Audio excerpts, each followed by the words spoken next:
ಶ್ರೀನಿವಾಸ್ ಅವರು ಅದು ಹೋರಾಟದ ತವರೂರಾಗಿದೆ. ಈ ಹೋರಾಟದ ತವರೂರು ಇವತ್ತು ಇಲ್ಲಿ ಯಾವುದೇ ಒಂದು ಸಮಸ್ಯೆ ಆದರೆ ಇಡೀ ರಾಜ್ಯ ಮಟ್ಟದ ಗಮನ ಸೆಳೆಯತಕ್ಕಂಥ ಹೋರಾಟಗಳನ್ನು ನಾವು ಆರಂಭ ಮಾಡ್ತಾ ಇದ್ದೀರಿ. ಹಾಗಾಗಿ ಈಗಿರುವಲ್ಲಿ ಇವಾಗ 2013 ಜಿ ಮಂಜುನಾಥ್ MLA ಆಗಿರ್ತಕ್ಕಂಥವರು, ಆಗಿನ MLA, ಈಗ ನಮ್ಮ ಕೋಲಾರ ಕ್ಷೇತ್ರದ MLA ಆಗಿದ್ದಾರೆ. ಆದ್ದರಿಂದ 2013ರಿಂದ ಏನು ವಿಧಾನಸಭಾ ಕ್ಷೇತ್ರದಲ್ಲಿ ಸ್ಪರ್ಧಿಸಿ ಸುಳ್ಳು ಜಾತಿ ಪ್ರಮಾಣ ಪತ್ರವನ್ನು ಪಡೆದು ಅವರು MLA ಆಗಿದ್ದಾರೆ. ಹಾಗಾಗಿ ಒಂದು ಕೋರ್ಟು ಮೆಟ್ಟಲು ಏರಿದೆ. ಈ ಕೋರ್ಟು ಮೆಟ್ಟಲು ಏರಿದ ಸಂದರ್ಭದಲ್ಲಿ ಸುಪ್ರೀಂ ಕೋರ್ಟು ಒಳ್ಳೆಯ ಮಹತ್ವವಾಗಿರ್ತಕ್ಕಂಥ ತೀರ್ಪು ನೀಡಿ ರಾಜ್ಯ ಹೈಕೋರ್ಟ್ಗೆ ಆದೇಶವನ್ನು ಮಾಡ್ತಾ ಇದೆ. ಆದೇಶವನ್ನು ಮಾಡಿದ ನಂತರ ಒಳ್ಳೆಯ ಒಂದು ಸುದ್ದಿಯನ್ನು ಇಡೀ ಈ ಜನಾಂಗಕ್ಕೆ ತಲುಪ್ತಾ ಇದೆ. ಅದು ಸುಳ್ಳು ಜಾತಿ ಪ್ರಮಾಣ ಪತ್ರ. ಆತ ಸುಳ್ಳು ಜಾತಿ ಪ್ರಮಾಣ ಪತ್ರ ಪಡೆದಿರತಕ್ಕಂಥದ್ದು ಬೈರಾಗಿ ಜಾತಿ ಮೂಲ. ಅವರು ಹೇಳ್ತಕ್ಕಂಥದ್ದು ಹುಡುಗ ಜಂಗಮ ಅಂತ ಹೇಳಿ, ಹುಡುಗ ಜಂಗಮ ಅಲ್ಲ, ಅವರು ಬೈರಾಗಿ ಜಾತಿಗೆ ಸೇರ್ತಕ್ಕಂಥ ವ್ಯಕ್ತಿ ಅಂತ ಹೇಳಿ ಒಂದು ಮಹತ್ವವಾಗಿರ್ತಕ್ಕಂಥ ತೀರ್ಪು ನೀಡಿ ಕೊಡ್ತಾ ಇದೆ. ಆ ಒಂದು ತೀರ್ಪು ನಮಗೆ ಒಳ್ಳೆಯ ಸಂತಸ ಸುದ್ದಿ. ಈ ವಿಚಾರದಲ್ಲಿ ಅನೇಕ ಹೋರಾಟಗಳು ಸಹ ನಾವು ಮಾಡಿದ್ದೀರಿ. ಹೋರಾಟಗಳಿಗೆ ಇವತ್ತೇನ ಜಯ ಸಿದ್ಧತೆ ಅಂತ ಹೇಳಿದ್ರೆ, ಮಂಜುನಾಥ್ ಅವರು ಇವತ್ತು ಪಡ್ಕೊಂಡಿರ್ತಕ್ಕಂಥ ಸುಳ್ಳು ಜಾತಿ ಪ್ರಮಾಣ ಪತ್ರವನ್ನು ಇವತ್ತು ನಮ್ಮ ಘನವತ್ತ ರಾಜ್ಯ ಸರ್ಕಾರ ಇವತ್ತು ಪರಿಗಣಿಸಿ ಆದ ಮೇಲೆ ಕಾನೂನು ರೀತಿಯಲ್ಲಿ ಕ್ರಮ ಕೈಗೊಳ್ಳಬೇಕು. ಆದ ಮೇಲೆ ಏನು ಶಾಸಕರಾಗಿ ಅನುಭವಿಸಿದಾರೋ ಅದನ್ನೆಲ್ಲ ಇವರು ವಾಪಸ್ ಪಡ್ಕೋಬೇಕು. ಅಟ್ರಾಸಿಟಿ ಕೇಸ್ ರಿಜಿಸ್ಟರ್ ಆಗಬೇಕು. ಇದರ ಜೊತೆಗೆ ಶಾಸಕ ಸ್ಥಾನವನ್ನು ರದ್ದು ಮಾಡಬೇಕಂತಕ್ಕಂಥದ್ದು ಇವತ್ತು ನಮ್ಮೆಲ್ಲರ ಆಹ್ವಾನವಾಗುತ್ತಿದೆ. ಜೊತೆಗೆ ಈ ಒಂದು ಪಕ್ಷದಲ್ಲಿ ಅವರು ಏನಾರ ಮಾಡಿಲ್ಲ ಅಂತ ಹೇಳಿದ್ರೆ ನಾವುಗಳೆಲ್ಲ ಸಣ್ಣ ಸಂಸ್ಥೆಗಳಿರ್ತಕ್ಕಂಥವರೆಲ್ಲ ವಿಧಾನಸೌಧಕ್ಕೆ ಕಾರಣಗಳಿಗೆ ಜಾಗವನ್ನು ನಾವೆಲ್ಲ ಹಮ್ಮಿಕೊಳ್ತೀರ ಅನ್ನತಕ್ಕಂಥದ್ದು ನಮ್ಮ ಒಂದು ಸಂಘಟನೆಯ ಬೇಡಿಕೆ ಆಗಿದೆ. ನಾವು ಏನು ಇವತ್ತು ದಿವಸ ಮೀಸಲಾತಿಯಲ್ಲಿ ನಮಗೆ ಸಿಗಬೇಕಾಗಿರತಕ್ಕಂಥ ಸವಲತ್ತನ್ನ ಅವರು ದುರುಪಯೋಗಪಡಿಸಿಕೊಂಡು ಇವತ್ತು ನಮಗೆ ವಂಚನೆ ಮಾಡಿದ್ದಾರೆ. ಮಂಜುನಾಥ್ ಅವರು ದಯವಿಟ್ಟು ರಾಜ್ಯ ಸರ್ಕಾರ ಅವರನ್ನು ಕಂಕಳಿಗೆ ಹಾಕ್ಕೊಂಡು ಹೋಗ್ತಕ್ಕಂಥದ್ದು ಎಷ್ಟು ಸರಿಯೋ ಅಂತಕ್ಕಂಥದ್ದನ್ನ ಇವತ್ತು ಇಡೀ ನಮ್ಮ ದಲಿತರಿಗಾಗಿರ್ತಕ್ಕಂಥ ಅನ್ಯಾಯನ ನಾವು ರಾಜ್ಯ ಸರ್ಕಾರವನ್ನು ಇವತ್ತು ಪ್ರಶ್ನೆ ಮಾಡ್ತಾ ಇದ್ದೀರಿ. ರಾಜ್ಯ ಸರ್ಕಾರ ಒಂದು ಪಕ್ಷದಲ್ಲಿ ನಮಗೆ ಸಿಗ್ಬೇಕಂತಕ್ಕಂಥ ಮೀಸಲಾತಿ ದುರುಪಯೋಗ ಪಡಿಸ್ಕೊಂಡಿರ್ತಕ್ಕಂಥ ಮಂಜುನಾಥ್ ಅವ್ರ ಮೇಲೆ ಕ್ರಮ ಕಾನೂನು ರೀತಿಯಲ್ಲಿ ಕೋರ್ಟ್ ಕೊಡ್ತಕ್ಕಂಥ ಡೈರೆಕ್ಷನ್ ಮೇಲೆ ಕ್ರಮ ಕೈಗೊಳ್ಳುವಂಥ ಪಕ್ಷದಲ್ಲಿ ಈ ಸರ್ಕಾರ ಹೊಣೆಗಾರಿಕೆ ಸರ್ಕಾರವನ್ನು ಇವತ್ತು ಅವ್ರನ್ನ ಮುಸ್ಲಿಮಲ್ಲೋ ಕಂಕಳಲ್ಲೋ ಕೂಡಿಸ್ಕೊಳ್ಳೋ ಕೆಲಸ ಮಾಡಬಾರ್ದು. ಯಾಕಂದ್ರೆ ಮಾನ್ಯ ಸಿದ್ದರಾಮಯ್ಯ ಸಾಹೇಬರು ಸಂವಿಧಾನ ರಕ್ಷಣೆ ಮಾಡ್ತೀನಿ, ಸಂವಿಧಾನವೇ ನನ್ನ ಜೀವ, ಸಂವಿಧಾನಕ್ಕೋಸ್ಕರ ನಾನು ಉಸಿರು ನೀಡ್ತೀನಿ ನಾನು ಅನ್ನತಕ್ಕಂಥ ಒಂದು ನಮ್ಮ ಮಾನ್ಯ ಮುಖ್ಯಮಂತ್ರಿಗಳು ಇವತ್ತು ಅವರನ್ನು ವಜಾಗೊಳಿಸಬೇಕು. ಅನರ್ಹವಾಗಿರ್ತಕ್ಕಂಥ ಕೋರ್ಟ್ಸ್ನ ಅವರು ನ್ಯಾಯಾಲಯನ ಗೌರವ ಕೊಟ್ಟು ಅವ್ರ ಗೌರವ ಕಾಪಾಡಬೇಕು ಅಂತ ಹೇಳಿ ಈ ಮೂಲಕ ನಾನು ತಮ್ಮಲ್ಲಿ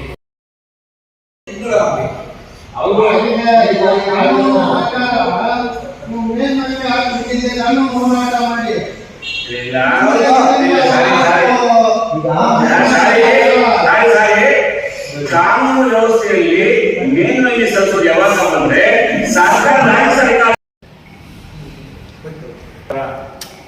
ವಿರುದ್ಧವಾಗಿ ನಾವು 13ರಿಂದ ಮುಳಬಾಗ ವಿಧಾನಸಭಾ ಕ್ಷೇತ್ರದಲ್ಲಿ ಏನು ನಕಲಿ ಪ್ರಮಾಣ ಪತ್ರ ತೆಗೆದಿದ್ರು ಅಂದಿನಿಂದ ಇಂದುವರೆಗೂ ಕೂಡ ನಾವು ಸತತವಾಗಿ ಹೋರಾಟ ಮಾಡ್ಕೊಂಡು ಬರ್ತಾನೆ ಇದ್ದೀವಿ. ಏನು ಹೋರಾಟಗ ಅಂದ್ರೆ ಜಾತಿನ ಕದ್ದು ಶಾಸಕ ಆದ ಪತ್ತೂರು ಮಂಜುನಾಥ್ ವಿರುದ್ಧವಾಗಿ ನಾವು ಹಲವಾರು ಪ್ರತಿಭಟನೆ ಮಾಡಿದ್ದೀವಿ.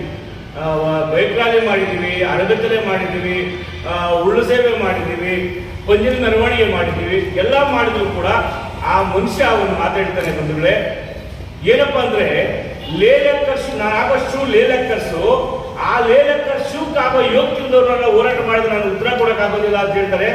ಕೊತ್ತೂರು ಮಂಜುನಾಥ್ ಅವರೇ, ಏನು ಲೇಲಕ್ಕರ್ ಶೂ ಅಂತ ಹೋಲಿಸಿದ್ರಿ, ಆ ಲೇಲಕ್ಕರ್ ಶೂಗೆ ಏನು ಮರ್ಯಾದೆ ಅಂತ ಇವತ್ತು ಉಚ್ಚ ನ್ಯಾಯಾಲಯ ಸರ್ವೋಚ್ಚ ನ್ಯಾಯಾಲಯ ಉತ್ತರ ಕೊಟ್ಟರು. ಅದರಲ್ಲಿ ಕೂಡ ಮಿಸ್ಗೈಡ್ ಮಾಡ್ಕೊಂಡು ನೀವು ಹೈಕೋರ್ಟ್ಗೆ ಅಪೀಲ್ ಹಾಕೊಂಡ್ರಿ. ಇವತ್ತು ಅಪೀಲ್ ಉಚ್ಚ ನ್ಯಾಯಾಲಯ ಅವರು ಒಂದು ಆದೇಶ ಮಾಡಿದ್ದಾರೆ, ನಿಮ್ಮನ್ನ ಜೈಲು ಕಟ್ಟಬೇಕಾಗಿ ಕೆಲಸ ಮಾಡಬೇಕಾಗಿತ್ತು. ಆದ್ರೆ ರಾಜ್ಯ ಸರ್ಕಾರ ನಿಮ್ಮದೇ ಆಗಿರೋದ್ರಿಂದ ರಾಜ್ಯ ಸರ್ಕಾರ ಕ್ರಮ ಕೈಗೊಳ್ಳಿ ಅಂತ ನೀವು ಅದನ್ನ ಮಾಡಿ ಅದು ಏನೇನು ಆಮಿಷ ಕೊಟ್ಟಿದ್ರು ಏನ್ ಮಾಡಿದ್ರೆ ನನಗೆ ಗೊತ್ತಿಲ್ಲ. ಕಾನೂನನ್ನ ತಿರುಚಿ ನೀವು ಇವತ್ತು ಆ ಉಚ್ಚ ನ್ಯಾಯಾಲಯ ಆದೇಶವನ್ನು ನಿಮ್ಮ ಸರ್ಕಾರ ಅಂಗಳಕ್ಕೆ ಬಾಲನ ಎತ್ಕೊಂಡಿದ್ದೀರಿ. ನಿಮಗೆ ಏನು ಶೋಭೆ ತರ್ತದೋ ನನಗೆ ಗೊತ್ತಾಗ್ತಾ ಇಲ್ಲ. ನಿಮ್ಮ ಘನತೆ ಗೌರವ ಏನಿದ್ರೆ, ಸಂವಿಧಾನದ ಮೇಲೆ ಆಶ್ರಯಗಳಿಂದ ನಮ್ಮ ಸರ್ಕಾರ ನೀಡ್ತಂತ ಹೇಳಂಗಿದ್ರೆ ನೀನು ಫಸ್ಟ್ ರಾಜೀನಾಮೆ ಕೊಟ್ಟು ನೀನು ಗಂಡಸ್ತಾನ ಏನೋ ನನ್ನೊಂದು ಕೋಲಾರ ಕ್ಷೇತ್ರ ತೋರಿಸಿದ್ರೆ ಅವತ್ತು ನಾವು ಈ ದಲಿತರು ಒಪ್ಕೊಂತೀವಿ. ನಾಚಿಕೆ ಆಗ್ಬೇಕು ಕೊತ್ತೂರು ಮಂಜುನಾಥ್ ಅವರಿಗೆ. ನಿನ್ನೊಂದು ಸ್ಟೇಟ್ಮೆಂಟ್ ಕೊಡ್ತಾನೆ ವೇಮಗಲ್ಲಲ್ಲಿ, ಇನ್ನೂ ಆ ಚಾಳಿ ಬಿಟ್ಟೇ ಇಲ್ಲ ಮನುಷ್ಯ. ಫ್ರಾಡ್ ಅನ್ನೋದಕ್ಕೆ ಒಂದೇ ಉದಾಹರಣೆ, ಲೇಲಕ್ಕರ್ ಶಿವ ಪೋಲಿಸಿದ ದಲಿತರನ್ನ ನಿನ್ನ ಹೇಳ್ತೆ ರೇಂಜ್ ಅವರ್ ಕಾರ್ ನಂದು ನಾನು ತಡೆಯಕ್ಕೆ ಆಗೋದಿಲ್ಲ ಅಂತ ಹೇಳ್ತಿಯಲ್ಲ, ನಾಚಿಕೆ ಆಗಲ್ಲ? ನಿನ್ನ ರೇಂಜ್ ಅವರ್ ಕಾರು ಡೆಲ್ಲಿಗೆ ಹೋಗಿ ವಾಪಸ್ ಹಾಕಿ ಸ್ವಾಮಿ. ಫಸ್ಟ್ ಅದು ತಿಳ್ಕೊಬೇಕು ನೀವು. ರೇಂಜ್ ಅವರ್ ಅಲ್ಲ, ಕಾನೂನಲ್ಲಿ ಬಾಬಾ ಸಾಹೇಬ್ ಅಂಬೇಡ್ಕರ್ ಅವರ ಕೊಟ್ಟ ಸಂವಿಧಾನದಲ್ಲಿ ನೀನು ಬದುಕಬೇಕಾದ್ರೆ ನೀನು ತಲೆ ಬಾಗ್ಲೇಬೇಕು, ನೀನು ಶಿಕ್ಷೆ ಆಗ್ಬೇಕು. ಶಿಕ್ಷೆಯನ್ನ ತಪ್ಪಿಸ್ಕೊಳ್ಳಕ್ಕಾಗಿ ನೀನು ರಾಜ್ಯ ಸರ್ಕಾರಕ್ಕೆ ಅಂಗಳಕ್ಕೆ ಚೆಂಡ ಹಾಸ್ಕೊಂಡಿದೆಯಲ್ಲ, ನಿನಗೆ ನಾಚಿಕೆ ಆಗ್ಬೇಕು. ಘನತೆ ಗೌರವ ಸಿದ್ದರಾಮಯ್ಯನವರು ಸರ್ಕಾರ ಹೇಳ್ತಾರೆ ಸಂವಿಧಾನ ರಕ್ಷಣೆ ಮಾಡ್ತೀವಿ, ಸಂವಿಧಾನ ಉಳಿಬೇಕು, ಬೇರೆ ಪಕ್ಷಗಳ ಮೇಲೆ ಗೂಬೆ ಕೊಡ್ತಿರಲ್ಲ ಸಿದ್ದರಾಮಯ್ಯ ಅವರೇ. ನಿಮ್ಮದೇ ಕೆಪಿಸಿಸಿ ಅಧ್ಯಕ್ಷ ಪರಮೇಶ್ವರ್ ಅವರು ಬಂದು ಒಂದು ಘೋಷಣೆ ಮಾಡ್ತಾರೆ 18ರಲ್ಲಿ 8ರಲ್ಲಿ ಏನಂತ ಮಾಡ್ತಾರೆ ಘೋಷಣೆ, ಕೊತ್ತೂರು ಮಂದಿ ಟಿಕೆಟ್ ಕೊಡ್ತೀವಿ ಅಂತ ಹೇಳ್ತೀರಿ. ನಿಮ್ಗೆ ನಾಚಿಕೆ ಆಗ್ಬೇಕು. ನೀವ್ ಹೇಳ್ತೀರಿ ಇನ್ನೊಬ್ಬ ಪಕ್ಷ ಮೇಲೆ ಗೂಬೆ ಕೊಡ್ಸಕ್ಕೆ ಸಂವಿಧಾನ ರಕ್ಷಣೆ ಮಾಡ್ತೀವಿ, ಅಭಿಯಾನ ಮಾಡ್ತೀವಿ ಅಂತ ಹೇಳ್ತೀರಿ. ನಿಮಗೆ ಆ ಜವಾಬ್ದಾರಿ ಇದ್ರೆ, ಬಾಬಾ ಸಾಹೇಬ್ ಅಂಬೇಡ್ಕರ್ ಮೇಲೆ ಗೌರವ ಇದ್ರೆ, ಸಂವಿಧಾನ ರಕ್ಷಣೆ ಬದ್ಧತೆ ಇದ್ರೆ, ಇವತ್ತು ಕೊತ್ತೂರು ಮಂಜುನಾಥ್ ಅವರನ್ನು ಫಸ್ಟ್ ಕ್ರಮ ಕೈಗೊಂಡು ಅವ್ರನ್ನ ಜೈಲು ಕಟ್ಟಲಿ, ದಲಿತರಿಗೆ ನ್ಯಾಯ ಕೊಟ್ಟಾಗ ನಿಮ್ಮ ಸುಭದ್ರ ಸರ್ಕಾರ ಅಂತ ನಾನು ಇಡೀ ಜನಾಂಗ ಹೋಗ್ತಾರೆ. ಇವತ್ತು ದಲಿತ ನಾರಾಯಣ ಸ್ವಾಮಿ ಆಗ್ಬೋದು, ಆರ್ವಳ್ಳಿ ನಾರಾಯಣ ಸ್ವಾಮಿ ಆಗ್ಬೋದು, ಚೇತನ್ ಬಾಬು ಆಗ್ಬೋದು, ಎಲ್ಲರೂ ಕೂಡ ನಾವು ಹೋರಾಟ ಮಾಡಿ ಇವತ್ತು ನಿಮ್ಗೆ ಸುಪ್ರೀಂ ಕೋರ್ಟ್ ಆಗ್ಬೋದು, ಉಚ್ಚ ನ್ಯಾಯಾಲಯ ಆಗ್ಬೋದು ನ್ಯಾಯ ತರಿಸ್ಕೊಟ್ಟಾಗ ಕೂಡ ನೀವು ನನಗೇನು ಆಗಲಿಲ್ಲ. ಅಲ್ಲಿ ಭೂಕಂಟಕ ಬೇರೆ ಶುರುವಾಗಿದೆ. ಅಲ್ಲಿ ಮುಳಬಾಗಿಲಲ್ಲಿ ನೀವು ಶಾಸಕರಾಗಿದ್ದರೆ ಭೂಕಂಟಕ ಅಡ್ರೆಸ್ ಇದ್ದವ್ರ ವ್ಯಕ್ತಿಯನ್ನ, ಬೇನಾಮಿ ವ್ಯಕ್ತಿಯನ್ನ, ಇದೇ ಮೀಸಲಾತಿಯನ್ನ ದುರುಪಯೋಗ ಪಡಿಸುವಂತ ನೀವು ಆ ಅಕ್ರಮ ಕೂಡ ಮಾಡಿದ್ದೀರಿ. ಇಷ್ಟೆಲ್ಲ ಇದ್ರು ಕೂಡ ನಾನು ನಿಷ್ಠಾವಂತ, ಕೋಲಾರದಲ್ಲಿ ನಾನು ಶ್ರೇಷ್ಠ, ಯಾರು ಬರಬೇಕು ಬೇಡ ಅಂತ ಉಡಾಗೆ ಉತ್ತರ ಕೊಡ್ತಂತ ಮನುಷ್ಯ ನೀನು ಇವತ್ತು ಹೇಳ್ತಾ ಇದೆಯಾ ಜನಸೇವೆ ಮಾಡ್ಕೊಂಡಿರ್ತೀನಿ ಕಾಲ ಹಾಕ್ತೀನಿ ಅಂತ ಹೇಳಿದ್ರೆ 3 ವಿಡಿಯೋ ಹಿಂದೆ ನೋಡಿ. 18 ಚುನಾವಣೆಯಲ್ಲಿ ಏನ್ ಮಾಡಿದ್ರಿ ನೀವು? ಏನ್ ಆಶ್ವಾಸನೆ ಕೊಟ್ಟಿದ್ದೀರಿ? ದಲಿತರು ಮತ್ತು ಮುಸ್ಲಿಮ್ಸರನ್ನ ಓಲೈಕೆ ಮಾಡಿಕೊಂಡು ಇವತ್ತು ಶಾಸಕರಾಗಿ ಗೆದ್ದು ಬಿಟ್ಟ ಮೇಲೆ ದಲಿತರ ಅನ್ನ ಕತ್ಕೊಂಡ್ರಲ್ರಿ ನೀವು, ದಲಿತರ ಮೀಸಲಾತಿನ ಪಡ್ಕೊಂಡ್ರಲ್ಲ ನೀವು, ಕಸ್ಕೊಂಡ್ರಲ್ಲ ನೀವು. ನಿಮ್ಗೆ ನಾಚಿಕೆ ಆಗಲ್ವಾ? ಆ ನಾಚಿಕೆ ಏನಾದ್ರು ಗಾನ ಗೌರವ ಏನಿದ್ರೆ ಅದೆಲ್ಲ ಚೇಳನ್ನು ಪಡ್ಕೊಂಡು ನೀವು ಬುಸ್ ಬುಸ್ ಬುಸ್ ಬುಸ್ ಅಂತ ಹೇಳ್ತೀರಿ. ಇಡೀ ದಲಿತ ಸಮುದಾಯ ನಿಮ್ಮನ್ನ ಬಹಿಷ್ಕಾರ ಆಗ್ತದೆ ಈ ಸರಿ. ನೀನು ಅದೇ ಶಕ್ತಿ, ಅದೇ ಗಂಡಸ್ತಾನ ನೀನು ತೋರಿಸ್ಬೇಕು. ಜನ ಎಲ್ಲ ನಿಮ್ಗೆ ಆಶೀರ್ವಾದ ಮಾಡಂಗಿದ್ರೆ ನೀನು ಬಾಬಾ ಸಾಹೇಬ್ ಅಂಬೇಡ್ಕರ್ ಮಿಸ್ಗೈಡ್ ಮಾಡ್ಕೊಂಡು ವಂಚನೆ ಮಾಡಿ ಏನ್ ನೀನು ಶಾಸಕರಾದೆ, ಇವತ್ತು ಆ ಶಾಸಕರಾಗಿ ನೀವು ರಾಜೀನಾಮೆ ಕೊಟ್ಟು ಮತ್ತೆ ಚುನಾವಣೆ ಬನ್ನಿ ಜನರಲ್ಲಿ, ಅವತ್ತು ಒಪ್ಕೊಂತೀನಿ ನಿನ್ನ ನಿಷ್ಠಾವಂತನ ನೀನೇನು ಅಂತ. ಎಲ್ಲಾ ಗುಡುಗೋಪುರಗಳನ್ನ ಸುತ್ತಿ ನೀನು ವಂಚನೆ ಮಾಡಿ ಇವತ್ತು ಬೀದಿಯಾಗಿ ಸಂವಿಧಾನಕ್ಕೆ ಅವಮಾನ ಮಾಡಿದೆಯಲ್ಲ, ನೀನು ಈ ಶೋಭೆ ತರ್ತದ? ನಾಚಿಕೆ ಆಗ್ಬೇಕಲ್ಲ ನಿಮ್ಗೆ. ನನಗಾಸುವ ಕೊತ್ತೂರು ಮಂಜೂರು ವೈಯಕ್ತಿಕವಾಗಿ ನನ್ನ ಸಂಬಂಧಿ ಅಲ್ಲ, ವೈಯಕ್ತಿಕ ದುಶ್ಮನ್ನು ಅಲ್ಲ. ನನ್ನ ಸಂವಿಧಾನ ಕದ್ದಾಗ ನೀನು ಯಾವ ಶಾಸನ ಆಗ್ತೀಯ? ನೀನು ಜಾತಿ ಕದ್ದಲಿಲ್ವಾ? ನೀನು ಜಾತಿ ಕದ್ದೆ ಅಲ್ವಾ ನೀನು MLA ಆಗಿದ್ದು? ಇಷ್ಟೆಲ್ಲ ಗೊತ್ತಿದ್ರು ಕೂಡ ಕಾಂಗ್ರೆಸ್ ಪಕ್ಷ ಇವತ್ತು ಸಂವಿಧಾನ ರಕ್ಷಣೆ ಕಾರ್ಯಕ್ರಮ ಮಾಡ್ತೀವಿ, ಅದೇನೋ ಪ್ರಚಾರ ಆಂದೋಲನ ಮಾಡ್ತೀವಿ ಕೊಟ್ಟಿದ್ರಲ್ಲ. ಫಸ್ಟ್ ಕೊತ್ತೂರು ಮಂಜುನಾಥ್ ಅವರನ್ನ ಘನತೆ ಗೌರವ ಇದ್ರೆ ಉಚ್ಚ ನ್ಯಾಯಾಲಯದ ಆದೇಶ ಪ್ರಕಾರ ಅವರನ್ನ ಡಿಸ್ಕ್ವಾಲಿಫೈ ಮಾಡಿ ಅವ್ರನ್ನ ಶಿಕ್ಷೆ ಒಳಪಡಿಸಿದ್ರೆ ಅವತ್ತು ಸುಭದ್ರ ಕಾಂಗ್ರೆಸ್ ಸರ್ಕಾರ ಅಂತ ನಾವು ಎಲ್ಲಾ ದಲಿತ ಮುಖಂಡರು ದಲಿತ ಜನಾಂಗ ಇವತ್ತು ಉತ್ಕೊಂತೀವಿ.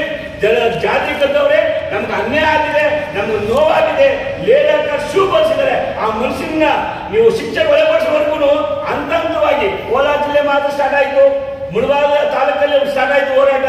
ಇವತ್ತು ಸುಪ್ರೀಂ ಕೋರ್ಟ್ ಏನು ಉಚ್ಚ ನ್ಯಾಯಾಲಯ ಆದೇಶವನ್ನ ಏನು ಸರ್ಕಾರಕ್ಕೆ ಹಾಕಿದಿರಿ, ನೀವೇನೋ ಕ್ರಮ ಕೈಗೊಳ್ಳಿಲ್ಲ ಅಂದ್ರೆ ರಾಜ್ಯಪಾಲರಿಗೆ ಮೆಮೊ ಕೊಟ್ಟು ನಿಮ್ಮನ್ನ ಹಂತವಾಗಿ ಇಡೀ ರಾಜ್ಯದ ಮುಖಂಡಗಳನ್ನ ಸೇರಿ ನಿಮ್ಮ ಮೇಲೆ ಉಗ್ರ ಹೋರಾಟವನ್ನು ಹಮ್ಮಿಕೊಳ್ಬೇಕು ಅಂತ ಹೇಳಿದ್ರು ಎಲ್ಲಾ ಸಂಘಟನೆ ಮುಖಂಡರು ನಾವು ತೀರ್ಮಾನ ತಗೊಂಡಿದ್ವಿ. ಏನು ಇವತ್ತು ಕರ್ನಾಟಕ ಸಂಘಟನೆ ಮಹಾ ಒಕ್ಕೂಟ ಇವತ್ತು 13ರಿಂದ ಏನು ಹೋರಾಟ ಮಾಡಿದ್ದು ಇವತ್ತು ಜಯ ಸಿಕ್ಕಿದೆ. ಆ ಜಯ ಸಿಕ್ಕಿ ಅವ್ರು ನ್ಯಾಯ ಸಿಗೋವರೆಗೂ ಅವ್ರಿಗೆ ಶಿಕ್ಷೆ ಆಗೋವರೆಗೂ ಕೂಡ ಇದೇ ತರ ಒಗ್ಗಟ್ಟಾಗಿ ದುಡಿತೀವಿ ಅಂತ ಹೇಳಿದ್ರು. ಇದು ಪತ್ರಿಕಾಗೋಷ್ಠಿ ಕರೆದು ನಿಮ್ಮೆಲ್ಲ ಹಂಚ್ಕೋಬೇಕು. ಯಾಕಂದ್ರೆ